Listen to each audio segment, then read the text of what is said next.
सभी समाजवादी साथियों का धन्यवाद देना चाहता हूँ। कई बार तपती हुई गर्मी में जहाँ लोग घरों से नहीं निकल रहे थे और उतनी दोपहरी में या कैसा भी समय रहा होगा, समाजवादी कार्यकर्ता सभाओं में आया, घर घर गया, गांव-गांव गया और पार्टी के कार्यक्रमों को लेकर के जनता के बीच में लगातार बना रहा। मैं एक एक समाजवादी कार्यकर्ता, नेता, संगठन के पदाधिकारियों को बहुत बहुत धन्यवाद देना चाहता हूं और उनको बधाई देना चाहता हूं कि पूरे उत्तर प्रदेश में उन्होंने ऐतिहासिक जीत दिलाई है। 2024 का चुनाव जनता के मुद्दों की जीत का चुनाव रहा। मैं जनता को विशेष बधाई इसलिए भी देता हूं कि उन्होंने संविधान बचाने के लिए जो मतदान किया था, जो संविधान बचाने के लिए घरों से निकल करके मतदाता आए, मैं उनको भी धन्यवाद और आभार व्यक्त करता हूं। हमें उम्मीद है कि इसी तरीके से हम सब लोग मिलकर के समाजवादी पार्टी की विचारधारा को और मजबूत बनाएंगे और गांव, गरीब और जो हमारे तमाम पिछड़े, दलित, आदिवासी भाई बहन, उनको जोड़ करके अपने साथ लगातार इसी तरीके से कदम मिला करके चलने का काम करेंगे।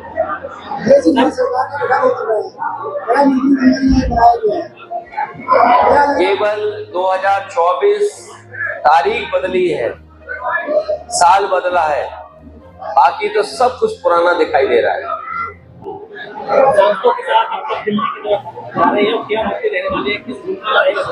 अब बहुत जल्दी जब भी लोकसभा शुरू होगी, क्योंकि लोकसभा शुरू होने से पहले अभी सभी सदस्यों को शपथ दिलाई जाएगी और जैसे कार्यक्रम बढ़ेगा, समाजवादी पार्टी के कार्यकर्ता, उनको फिलहाल तो हम लोग धन्यवाद दे रहे हैं और बहुत जल्दी जब सदन चलेगा तो जनता के सवाल और संविधान के सवालों को रखा जाए।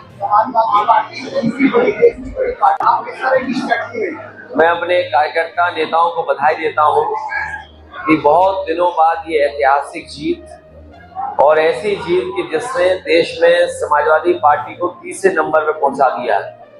जहां तीसरे नंबर पर समाजवादी पार्टी पहुंची है, वही जिम्मेदारी भी समाजवादियों की बड़ी है। जो सिद्धांत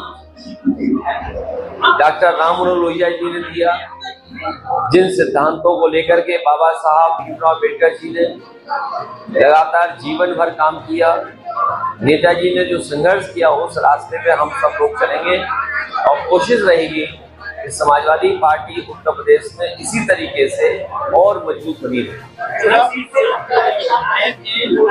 मैंने अपने करहल और मैनपुरी के कार्यकर्ताओं से बातचीत भी की, मिलने का भी काम किया और उन लोगों से मैंने कहा भी कि अब जब 2 जगह से चुनाव में जीत गया हूँ तो एक सीट छोड़नी पड़ेगी। तो बहुत जल्दी मैं विधानसभा में अपना जो हमें सीट छोड़नी है उसकी जानकारी दे देंगे।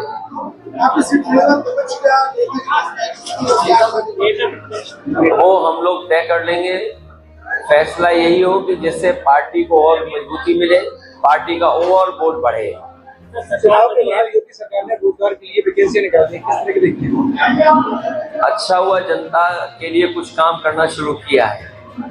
मुझे उम्मीद है कि अग्निवीर व्यवस्था भी खत्म होगी, दिल्ली की सरकार ये फैसला लेगी और साथ ही साथ जो सरकारी नौकरियां जो भरी नहीं गई हैं उनको भरा जाएगा और जो आरक्षण है उसका भी पूरी तरीके से पालन होगा। का विस्तार हुआ, लगातार कहीं कुछ पद रहे हैं, लेकिन उसमें ये देखा गया को बुलाई गई, मुस्लिम तो सवाल वो नहीं है किसको दिया गया, वो किसी को देगी नहीं सरकार कुछ। जब 10 साल में जीवन नहीं लोगों का बदला। सर, सार्वजनिक मंचों से हिंदू मुस्लिम करना बीजेपी के, अब वो बात उनको सबक मिला है, जनता ने उन्हें हरा दिया है। मैं समझता हूँ उनके भाषण में और व्यवहार में भी सुधार आएगा। लास्ट सवाल, मणिपुर में लगातार हिंसा जारी है। मणिपुर को और मणिपुर की जनता के लिए सुरक्षा और उनके तमाम अधिकारों को और उनके जो अधिकार हैं उसके लिए सरकार को सबसे पहले कदम उठाना चाहिए। बहुत धन्यवाद पत्रकार साथी। लाइए फूल माला। दिल्ली वाले हैं और जो पड़ोसी में ज्यादा परेशान करते हैं, फूल माला कोई परेशान नहीं करता। ये जो पड़ोसी होते हैं वो खराब करते हैं। मैंने कल से कहा कि कोई तस्वीर नहीं लेगी, तस्वीर बना हो गई या कोई तस्वीर नहीं लेगी, इसलिए तस्वीर नहीं लेंगे। ठीक है सर।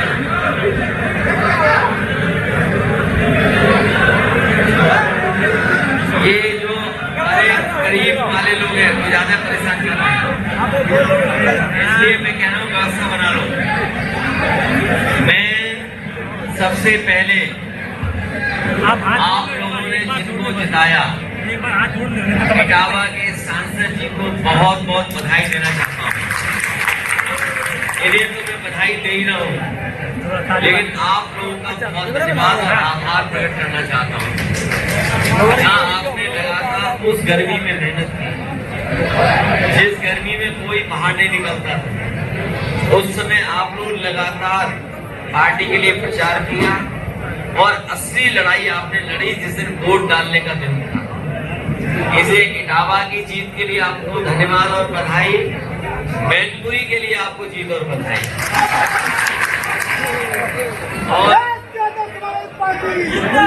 और कन्नौज के भी होंगे कुछ लोग।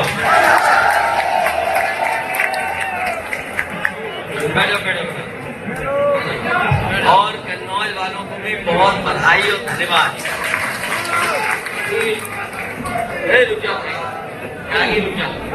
जितना हमें समय देना चाहिए था उतना हम समय नहीं दे पाए, क्योंकि हम लोग औरों का भी प्रचार कर रहे थे और लड़ा रहे थे, जिसकी वजह से कन्नौज समय नहीं दे पाए। लेकिन कन्नौज के लोगों ने एक एक कर के और जो पार्टी में जीत हुई उसमें ये धन्यवाद देते हैं कन्नौज वालों के मैनपुरी से आगे नहीं निकले।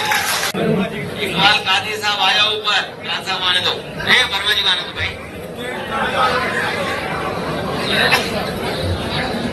आने दो वर्मा जी।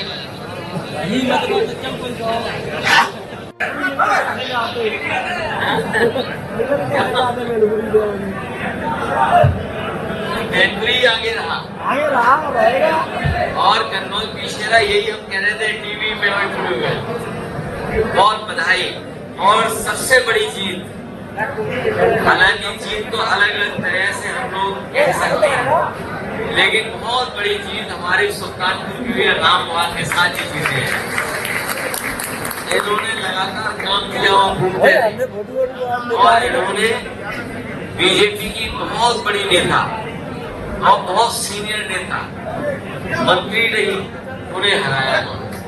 इसलिए इन्हें और संतोष पांडे जी वहां के विधायक रहे हैं, इनको बहुत धन्यवाद और बधाई देना चाहता हूँ। साथ ही इनकी इच्छा थी बधाइयों से लड़े, लेकिन इनकी इच्छा बधाइयों से हम लोगों ने खत्म कर दिया, आगे बढ़ गए। आज हम घर में भी जीत के आए हैं, बहुत बधाई। यहाँ हमारे संगठन के लोग भी हैं, इटावा जिलाध्यक्ष का धन्यवाद।